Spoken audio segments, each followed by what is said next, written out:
Hello, പുതിയൊരു വീഡിയോയിലേക്ക് എല്ലാവർക്കും സ്വാഗതം. അപ്പം ഇന്ന് ഞാൻ നിങ്ങൾക്ക് വേണ്ടിയിട്ട് കാണിക്കാൻ പോണത് നല്ലൊരു ബ്രെഡ് പുഡിങ്ങിൻ്റെയാണ്. വെറും ബ്രെഡ് പുഡിംഗ് അല്ല, നല്ല ചോക്ലേറ്റി ആയിട്ടുള്ള നല്ല മോയ്സ്ചറായിട്ടുള്ള ബ്രെഡ് പുഡിംഗ് ആണ്. അപ്പോൾ അതിനായിട്ട് നമുക്ക് ചോക്ലേറ്റ് സിറപ്പ് തയ്യാറാക്കേണ്ടതുണ്ട്. അതിനായിട്ടൊരു 1.5 കപ്പ് പാലെടുത്തിട്ടുണ്ട്. അത് പാത്രത്തിലേക്ക് ഒഴിക്കാം. അതിനോടൊപ്പം തന്നെ നമുക്കൊരു 1/2 ടീസ്പൂണുള്ള വെനില എസൻസും അതുപോലെ തന്നെ ഒരു 1/2 കപ്പ് ഗ്രേറ്റഡ് ഡാർക്ക് ചോക്ലേറ്റ് ഇട്ട് കൊടുക്കാം. അതോടൊപ്പം തന്നെ നമുക്ക് 2 ടീസ്പൂണോളം നമ്മുടെ കൊക്കോ പൗഡറും പിന്നെ നമുക്ക് മധുരത്തിന് ആവശ്യമായിട്ടുള്ള ഷുഗർ ഇഷ്ടത്തിനനുസരിച്ച് ഇട്ടാൽ മതി. ഞാനൊരു 1.5 ടേബിൾ സ്പൂൺ ഇട്ടിട്ടുണ്ട്. അതൊന്ന് എല്ലാം കൂടി ഇട്ടിട്ട് നന്നായിട്ടൊന്ന് മിക്സ് ചെയ്തിട്ട് ഒന്ന് ചൂടാക്കി തിളപ്പിച്ചെടുക്കുക. ഒരുപാട് തിളപ്പിച്ചിങ്ങ് വരണ്ട, ജസ്റ്റ് ചൂടായി ഒന്ന് മെൽറ്റായി മതിയാവും. പിന്നീട് നമ്മളൊരു ബൗളിലേക്ക് 1 കപ്പ് വിപ്പിംഗ് ക്രീം എടുത്തിട്ട് നന്നായിട്ടൊന്ന് വിപ്പ് ചെയ്യണം. വിപ്പ് ചെയ്ത് ജസ്റ്റ് ഒന്ന് പതഞ്ഞ് വരുന്ന സമയത്ത് അതിലേക്ക് നമ്മൾ 2 ടീസ്പൂണോളം നമ്മുടെ കൊക്കോ പൗഡർ ഇട്ട് കൊടുക്കുന്നുണ്ട്. എന്നിട്ട് വീണ്ടും നന്നായിട്ടൊന്ന് മിക്സ് ചെയ്യും. ഇപ്പോൾ ഇത് നന്നായിട്ട് വിപ്പാക്കി കിട്ടിയിട്ടുണ്ട്. ഇനി നമ്മളിതിലേക്ക് നമുക്ക് ആവശ്യത്തിനുള്ള കളറും കൂടി ചേർത്ത് കൊടുക്കാം. കളറ് നിങ്ങൾക്ക് താല്പര്യം അല്ലെങ്കിൽ അത് സ്കിപ്പ് ചെയ്യാം. ഞാൻ ജസ്റ്റ് ഒരു ഗ്രീൻ ഷെയ്ഡ് വരുന്നതിനായിട്ടാണ് ഞാനത് ഒഴിച്ചത്. ജസ്റ്റ് ഒരു പിസ്താഷ്യോൻ്റെ ആ ഒരു കളർ ഷെയ്ഡ് വരുന്നത് വരെ ജസ്റ്റ് ശകലം ഒന്ന് ഒഴിച്ചു കൊടുക്കാം. അപ്പോൾ നമ്മളെ പുഡിങ്ങിന് ആവശ്യമായിട്ടുള്ള നമ്മുടെ ചോക്ലേറ്റ് സിറപ്പും റെഡി ആയിട്ടുണ്ട്, നമ്മുടെ വിപ്പിംഗ് ക്രീം റെഡി ആയിട്ടുണ്ട്. ഇനി നമുക്ക് ബേസാണ് സെറ്റ് ചെയ്യാനുള്ളത്. ഇനി നമുക്ക് പുഡിങ്ങിൻ്റെ ബേസ് സെറ്റ് ചെയ്യാം. അതിനായിട്ട് ഞാനിവിടെ ഒരു 8-10 ബ്രെഡ് എടുത്തിട്ടുണ്ട്. അത് 4 വശവും കട്ട് ചെയ്ത് മാറ്റിയതാണ്. പിന്നെ നമ്മൾ തയ്യാറാക്കിയിട്ടുള്ള വിപ്പിംഗ് ക്രീം ഒരു പൈപ്പിംഗ് ബാഗിലേക്ക് ആക്കി മാറ്റിയിട്ടുണ്ട്. അതുപോലെ തന്നെ സെറ്റ് ചെയ്യാനുള്ള പാത്രം, പുഡിങ് സെറ്റ് ചെയ്യാനുള്ള പാത്രം റെഡിയാക്കി വെച്ചിട്ടുണ്ട്. ഇനി നമ്മൾ ബേസ് സെറ്റ് ചെയ്യണം. നമ്മൾ നേരത്തെ കട്ട് ചെയ്ത് വെച്ചിട്ടുള്ള ബ്രെഡ് ആ ഒരു ബേസ്, അതായത് ആ ഒരു പാത്രത്തിൻ്റെ ഷേപ്പ് ആവുന്നത് വരെ ഇഷ്ടമുള്ള രീതിയിൽ കട്ട് ചെയ്തിട്ട് ആ ഷേപ്പ് ആവുന്നത് വരെ ഒന്ന് സെറ്റ് ചെയ്ത് വെക്കുക.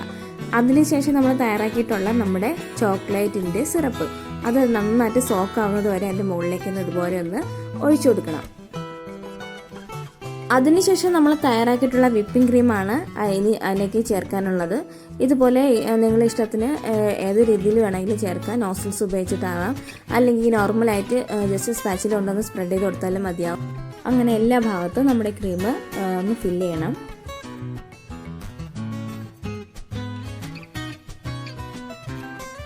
അങ്ങനെ ഫസ്റ്റ് ലെയർ കഴിഞ്ഞിട്ടുണ്ട്. ഇനി അടുത്ത ലെയർ നമുക്ക് വയ്ക്കാം.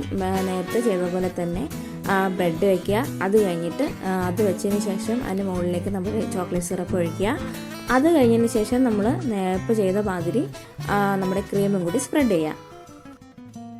അങ്ങനെ സെക്കൻഡ് ലെയർ നമ്മൾ സെറ്റ് ചെയ്ത് വെച്ചിട്ടുണ്ട്. ഇനി നമുക്ക് ഏറ്റവും ടോപ്പിലത്തെ ലെയർ വേണം ഇതുപോലെ സെറ്റ് ചെയ്യാനായിട്ട്. സെയിം പ്രോസസ്സ് ഇതുപോലെ തന്നെ റിപ്പീറ്റ് ചെയ്യണം. ബ്രെഡ് വെച്ച് കഴിഞ്ഞിട്ടുണ്ട്. ഇനി നമുക്ക് നന്നായിട്ട് സോക്ക് ആവുന്നത് വരെ നമ്മുടെ ചോക്ലേറ്റ് സിറപ്പ് ഒഴിക്കണം. അതിനുശേഷം നമ്മുടെ ക്രീം ഉപയോഗിച്ചിട്ട് എല്ലാ ഭാഗത്തും ഒന്ന് സ്പ്രെഡ് ചെയ്ത് സെറ്റ് ചെയ്യാം. നമ്മൾ ഏറ്റവും ടോപ്പിലത്തെ ഭാഗം ഇതുപോലെ ക്രീം വെച്ചിട്ട് സെറ്റ് ചെയ്യുന്ന സമയത്ത് ആദ്യം ഒരു ലെയർ വെച്ചതിന് ശേഷം അതിൻ്റെ ടോപ്പിലും കൂടി ഇതുപോലെ ഒരു ലെയർ കൂടി സെറ്റ് ചെയ്യണം. അപ്പം നന്നായിട്ട് ക്രീമി ആയിട്ട് നല്ല റിച്ച് ആയിട്ടുള്ള ഒരു ക്രീമി പുഡിങ് നമുക്ക് വളരെ ടേസ്റ്റി ആയിട്ട് കഴിക്കാൻ പറ്റും. ഇനി നമ്മുടെ ഫൈനൽ സ്റ്റെപ്പ്, നമ്മുടെ ചോക്ലേറ്റിൻ്റെ ഡ്രിപ്പ് കൊണ്ട് ജസ്റ്റ് ഒരു ഗാർണിഷിങ് നിങ്ങൾക്ക് ഇഷ്ടമുള്ള രീതിയിൽ ഗാർണിഷിങ് ചെയ്യാവുന്നതാണ്. ഞാനിവിടെ ചോക്ലേറ്റാണ് ഗാർണിഷ് ചെയ്യാനായിട്ട് യൂസ് ചെയ്തത്. ഇനി നിങ്ങൾക്ക് വേണമെങ്കിൽ ഡ്രൈ ഫ്രൂട്ട്സ് യൂസ് ചെയ്യാം, അതുപോലെ ഗ്രേറ്റഡ് ചോക്ലേറ്റ് യൂസ് ചെയ്യാം, ഡ്രൈ റോസ്റ്റ് യൂസ് ചെയ്യാം. അപ്പം അത് കാണുന്നത് ഏതാണോ നിങ്ങൾക്ക് ഭംഗിയായിട്ട് തോന്നുന്നത് ആ രീതിയിൽ ചെയ്യാം.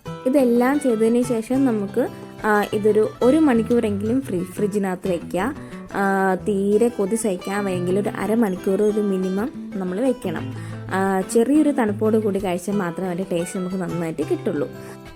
അപ്പോൾ ഇന്നത്തെ റെസിപ്പി എല്ലാവർക്കും ഇഷ്ടമായോ?